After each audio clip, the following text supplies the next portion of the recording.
Hola, ¿qué tal? Buenas noches, ¿cómo están?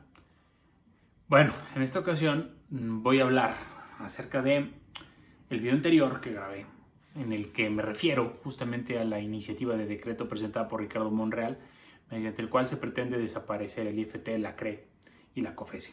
Bueno, por principio de cuentas, debemos entender que los reguladores, justamente como su nombre lo dice, van a atender a las actividades primordiales en México.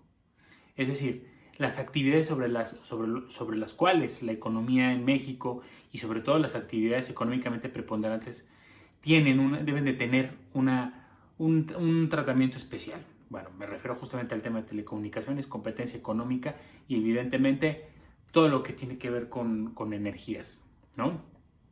Y bueno, ¿en qué consiste que exista un regulador?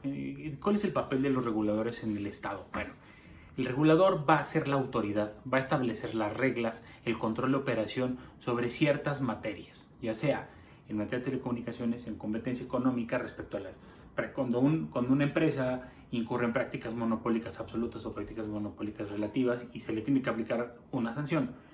De igual manera, con las personas que ofrecen un servicio que tiene que ver con energéticos, es exactamente igual. ¿Qué sucede? ¿Por qué estos reguladores tienen un carácter de independientes? Es justamente para que el Estado no tenga interferencia y se vuelva una empresa, no se vuelva una empresa, una empresa viciada, una situación mafiosa frente a los usuarios, empresas, usuarios, proveedores de un servicio. Y bueno, vamos a recordar un poquito acerca de los años 90, lo que era Teléfonos de México. Bueno, Teléfonos de México, en la actualidad puedes encontrar cualquier tipo de paquete que te brinde un servicio de teléfono, internet y, no sé, televisión, ¿no? Antes no sucedía eso.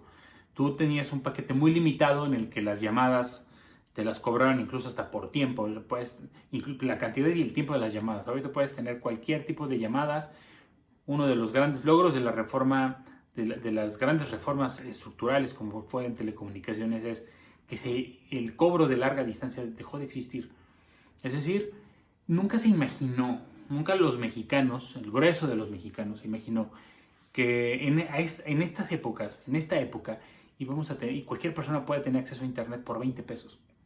Bueno, eso es una de las grandes ventajas que representa tener una reforma de telecomunicaciones exitosa.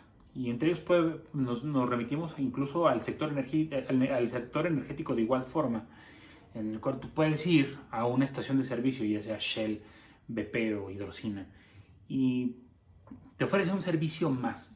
La cuestión es que el Estado no controle esos servicios, porque como dije hace un momento, en el momento que el Estado controla esos servicios se vuelve una situación mafiosa y viciosa.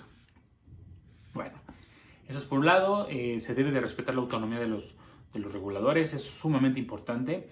Es sumamente importante, pero además es una situación verdaderamente contradictoria que se pretenda buscar la desaparición de estos reguladores y se pretenda crear el INMECOP, ¿no? Así, el nombre igual de horrible como lo dije en el video anterior, es aberrante.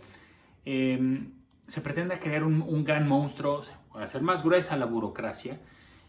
Y digo, evidentemente van a fusionar, se pretende fusionar estos tres organismos autónomos. Y bueno, evidentemente no va a haber una especialidad técnica para cada caso, o sea, va a ser muy generalizado. El Estado va a tener el control completamente de todas las sanciones, de todas las actividades, y efectivamente se va a volver un Estado clientelista, pero ya va a ser muy específico en materia de telecomunicaciones, en materia de energéticos, en materia de competencia económica. Debemos de tener mucho cuidado con esto. Mucha gente lo ignora y piensa que es algo que se queda a la ligera. No, es que los autónomos, los reguladores nos quitan mucho dinero, no sirven para nada. Creo que es importante que comiencen a estudiar un poquito acerca de la existencia de los organismos autónomos. No como lo dice el presidente dice que existen muchos autónomos y que en realidad no sirve ninguno. Justamente se refirió hace unos días a CONAPRED, cuando un mes antes había nombrado a la titular de la misma dependencia. Justamente el titular del Ejecutivo debe conocer perfectamente cada una de las actividades y funciones de los organismos autónomos. Es su obligación. Es su obligación entender y conocer las necesidades de los mexicanos. Sobre qué materia se tiene que regular, cuáles son las necesidades básicas, los proyectos a futuro, etc, etc. Me puedo tardar toda una noche explicándoles cuáles son las necesidades y sobre todo justamente rama por rama, ¿no? Bueno, justamente en el sector energético, en el sector de telecomunicaciones y de competencia económica es uno. Justamente tenemos otros vacíos en derechos humanos, tendremos otros vacíos no sé, en aspectos financieros, fiscales. Bueno, por otro lado, quiero puntualizar respecto al tema del juez que fue ejecutado en Nayarit. Es vergonzoso que eso suceda cuando una persona cumple con su trabajo. Desgraciadamente, algo que debe de entender las autoridades, justamente las autoridades que están al frente de la Administración Pública Federal, que una persona que está al frente de un expediente, se los comento, quienes no me conocen, soy abogado, me dedico justamente al ramo penal. Quienes no conocen la rama penal, y quienes no conocen el aspecto jurisdiccional, tienden a calificar al profesional del derecho como ratero, como corrupto, como una persona que se vende. Los miembros del Poder Judicial, híjole, les han creado una fama verdaderamente espantosa, y lo cual es vergonzoso. Es vergonzoso para la persona, es vergonzoso para la persona que lo cree, porque quiere decir que su criterio es muy limitado. Por principio de cuentas, quiero que entiendan que una persona que decide sobre la situación jurídica de otra, llámese un juez penal, un juez civil, ¿no? un juez en materia administrativa, toma decisiones basadas en conocimientos jurídicos especializados, de alta especialidad, de mucho estudio. Desgraciadamente, no se le toma la importancia con el que debe haber sido llevado este tema, puesto que sí fue una situación lamentable, es una situación lamentable, porque quien está al frente de ese expediente firma, y su firma tiene un valor profesional, pero también tiene un valor en el aspecto de una consecuencia que viene del otro lado.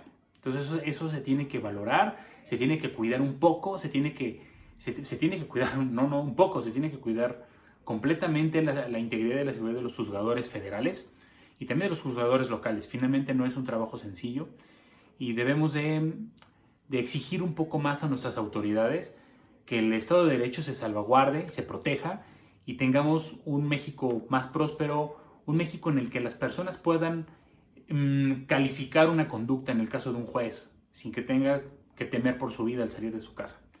Bueno, me despido, que tengan una excelente noche y bueno, mañana les presentaré mi último video. Bueno, no mi último video, seguiré presentando varios, bueno, sería de la semana. Y bueno, les deseo mucho éxito y buenas noches. Gracias.